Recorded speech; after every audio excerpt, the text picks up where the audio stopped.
Do'st 3 qani? Qachon chiqadi? O'chib ketdi. Eslasan? Eslama. Do'st 3. Da. Kino oladi-yu.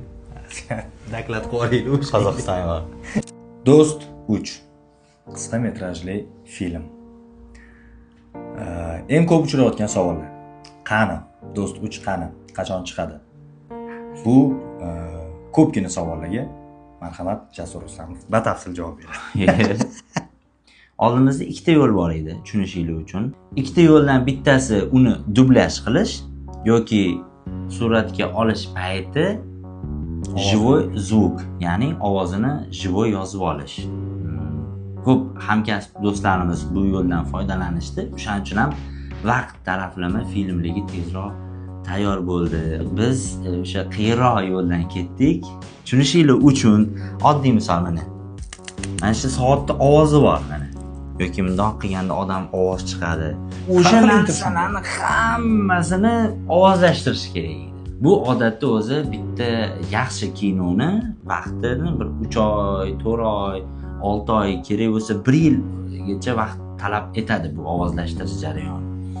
Filmimiz o'sha jarayonda. Bu bo'yicha Shuhrat aka sizga rahmat. Endi u insonning prinsiplari Juda ham qattiq. Professional chiqishini xohlasak kutasan dedilar. Xo'p bo'ladi dedik. Film juda ham yaxshi o'zimizga ma'qul keladigan ovozlashtirish va musiqiy bezak ishlari davom etyapti. Adashmasam bir 10-15 kunlar ichida xudo xolisa bo'lib qolsa kerak. Endi oldindan bir nima deb bo'lmaydi, lekin xudo xolisa film bir 90% mahsulot tayyor.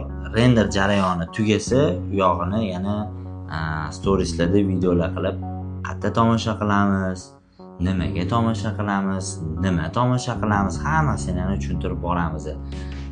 Bitta sirni ochib ketishimiz mumkin. Bu filmimiz 40 minutlik material bo'lgan, 40 minutlik kino bo'lgan.